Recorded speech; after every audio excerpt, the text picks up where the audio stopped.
Hello, dear friends. I don't like extreme spiritual practices, but I am amazed by the powers of Burmese monks. There is a lot of depth to this topic, and I am just getting to know it. Opinion piece: Prodigious Buddhist Alchemy. Transformation by fire. A monk over 1,000 years old, imprisoned by the Burmese army. Superpowers of the Burmese Yogis. A Siddha is someone who has achieved it. Monks in boiling oil without getting burnt. Many miracles have been seen in Myanmar. The goal of alchemy is enlightenment. Let's start. Alchemy has many different paths to reach the same goal, which is the golden transmutation of the human being. This diversity is explained by the different religious cultures, and because it is an art of spontaneous divine inspiration that receives different information. That is why there are Christian, Muslim, and Jewish alchemists, but there are also Hindu, Buddhist, and Taoist alchemists. The most current and astonishing Buddhist alchemical tradition is the one preserved by the Buddhist monks of Burma or Myanmar, whose wonders are unbelievable. From levitating monks to friars who bathe in boiling oil without getting burnt.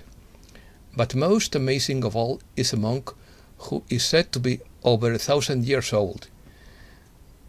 They tried to take him out of his cave to present him to the public, but he disappeared from the car they put him in, only to reappear in his cave supernaturally.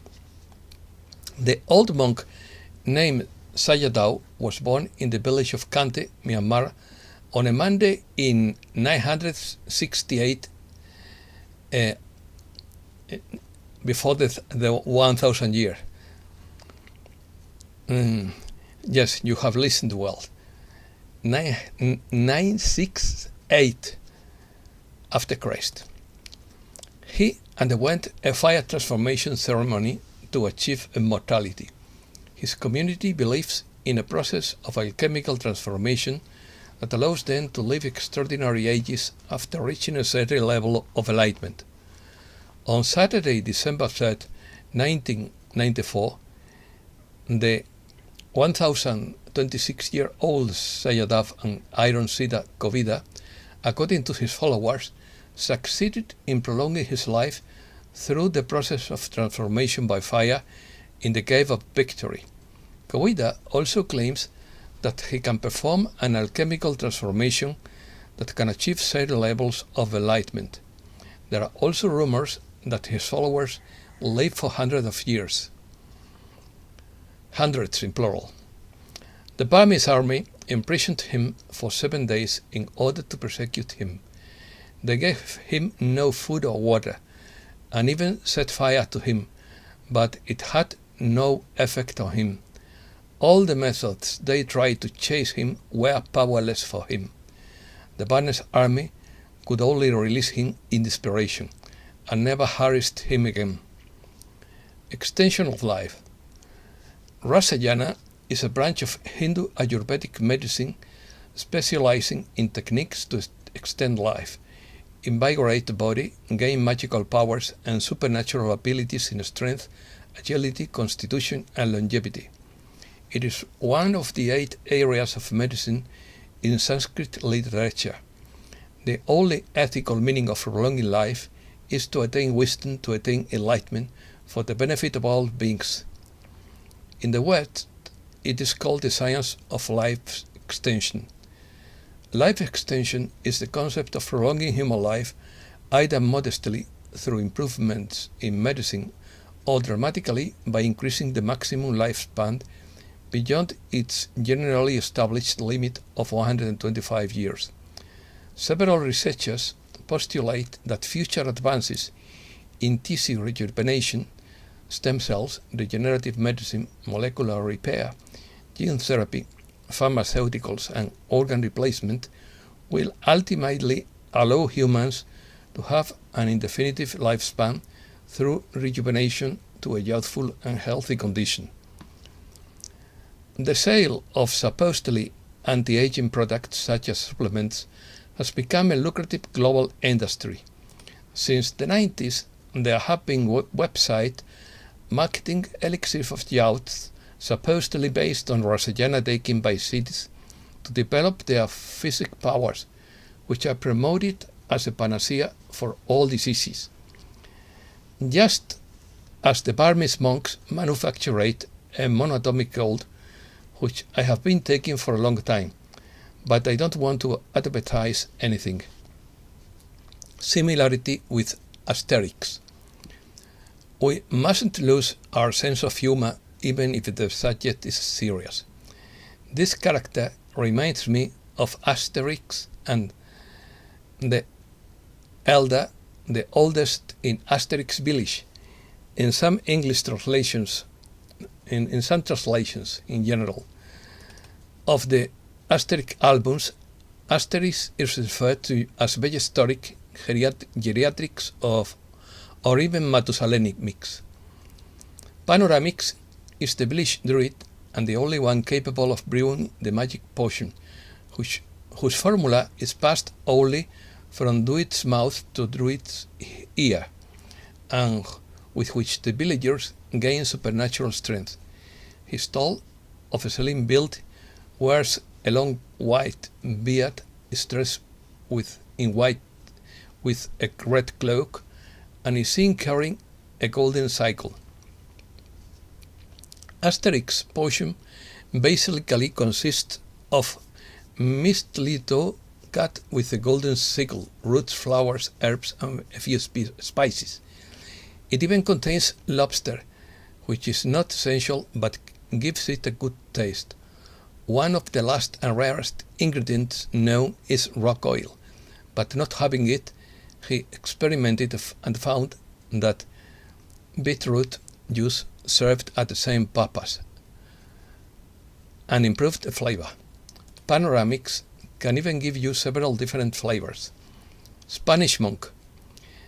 And there is a little-known Spanish Buddhist monk who has investigated this exciting subject firsthand, and his name is Ariasaya Kunsal Casapa Martinez Monsant, born in Granollers, Barcelona, in 1968, and who has written books about the superpowers of these monks in order to spread the Buddhist doctrine, which is always positive. In his opinion, through the practice of alchemy, these monks managed to extend their lives over a period of 1,000 years. However, in order to prolong their life of thousands of years more, they decided to resort to the amazing practice of transformation by fire. The rationale for this was to be able to remain in the same body in order to contribute to the propagation of the Buddha's teaching in this age, at the end of which, according to Buddhist text, would come the arrival of the Buddha of radiant light called Nimitta. He recounts that, in quotes, for years we saw clearly with our own eyes how the Siddhas appeared and disappeared in front of us, sat in the air, handed out various fruits and materials that appeared out of nowhere, held a red-hot iron ball, walked on water, appeared through the earth, and so forth. All this was for the benefit of Buddha's teachings, and they pleased us all with such prodigies. In 1996, he was ordained as a monk of the Vajrayana school at Samye Monastery in Scotland, from where, after 3 years, he went to Myanmar, Burma, where he was ordained again, this time as a monk of Theravada school. Saya Kunsal Kasapa lived in Burma for 7 years before leaving for India, where in 2008 he left the monastic life and undertook the founding of the Trikaya Association. In 2010 he moved to Spain, where he currently resides and where he teaches through seminars, conferences, and various courses. In 2011, he undertook the opening of the Nagama Center in Évora, Portugal, and the Nagama Center in San Lorenzo del Escorial, Madrid. Since his return in 2010, he settled in El Escorial, where he finished 3 books. His activities suffered delays between 2012 and 2016, after suffering several attacks on his person, from which he was fortunately able to recover in a mountain in the Alpujarra of Granada for more than 3 years in semi-retirement, while still attending to visitors and teaching. Definition: traditional alchemy aims to achieve the transmutation of metals into gold and the search for a panacea, a remedy capable of curing all physical ills and prolonging life, over and above the fruits of a spiritual nature. However, the true occult and symbolic meaning of alchemy goes beyond the physical plane, being linked instead to the transcendental plane, since its goal is centered on the purification and transformation of mental imperfections for the attainment of inner realization. Indeed, the attainment of enlightenment is the true purpose pursued by the true alchemists who, in their work with the fusion of metal over fire, seek the annihilation of their ignorance and the conquest of supreme wisdom. A Siddha is one who has achieved this. It refers to masters who have attained a high degree of physical perfection, as well as spiritual enlightenment. Siddha can also refer to someone who has managed to develop a siddhi or paranormal power. In the southern Indian state of Tamil Nadu, a Siddha is a being who has attained a high degree of physical and spiritual perfection. Siddhas are supposed to have attained physical immortality. Thus, a Siddha is a person who has realized the goal of a type of spiritual practice and has become a perfect being. In Tamil Nadu, the Siddha tradition is still practiced, and there are people who are recognized as Siddhar or Chitars. It is said that to attain perfection, they took special secret rasayanas that enabled them to perfect their body in order to be able to sustain prolonged meditation, along with a type of pranayama or breathing exercises that reduce the number of breaths. A Siddha is a perfect master who has transcended the ego-doer, has overcome his mind and put it at the service of his consciousness, and has transformed his body into a different type of body where the mode of goodness is predominant. This is achieved through constant meditation. They are liberated souls who have destroyed all the bonds of karma and will never be born again, who have passed over the cycle of lives and deaths and go to the top of the universe, to a place called moksha or liberation, after being released from their body and remain there for eons. A Siddha no longer has any kind of body. It is a soul in its purest form. They reside in a place that is situated at the top of the universe. In Hindu mythology, Siddhasrama is a secret land hidden deep in the Himalayas, where great yogis, sadhus and sages who have attained the status of Siddhas live. This place is similar to the mystical Tibetan land of Shambhala. Research news. Ground stop for planes bound for any airport in Florida. Something is happening. A wave of energy from a solar storm hits the Earth on 4th, 5th and 6th January. General Smith assumes command. General Eric M. Smith took control of the White Hat Division on the first day of the new year. Among his top priorities would be to determine which officers are loyal to the Constitution. Fireworks are expected to mark the start of the year of the rabbit, according to Benjamin Fulford. Some big moves around the world are expected to mark the start of the year of the rabbit, which begins on January 22nd in the Chinese calendar. A formidable new year is approaching, which will change the world and every individual. Financial revolution. Russia and other large economies around the world are seeking alternatives to the dollar because of its recent strength and weaponization. Several smaller countries are attempting to de-dollarization, including at least a dozen in Asia. Companies around the world are also selling a substantial amount of corporate debt in local currencies. More than 20 years ago, Stanley Meyer invented a fuel cell that for just $1,500 could make all cars run on any kind of water, fresh water, rainwater, and even salt water from the sea. Then he was murdered.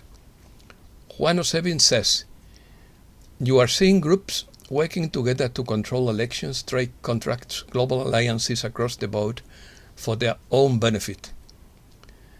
The great announcement by Urban Alpha. The consent and frustration regarding the announcement and delayed implementation of Yisra is understood and shared, but we must be very cautious not to fall deeper into the illusion that our destiny is connected to a single event over which we have no control. This represents a lofty spiritual idea, but whether or not it manifests in our physical world should not be the primary consent of the souls that we are who possess all the creative power of manifestation bestowed by the Creator. Instead of waiting for external events, our consciousness should focus on the feelings we believe the event will give us. The Great Avatar by Cryon through Lee Carroll. What does a great avatar have that you don't seem to have? The answer to that question is complete self-awareness. When you discover the divinity within, it changes your code to match the reality of your discovery. This is also called creating your own reality. Our DNA is perfect, but it has allowed for restrictors to be placed on the body that provide for short lives, disease, and imbalance. With intention, you reduce these restrictors and allow yourself to move closer to what you were designed to be. All of this was created by you and for you. You are now being allowed to bring the genetic code into a state that will respond to your consciousness. And that's all for today. Thanks a lot, dear friends.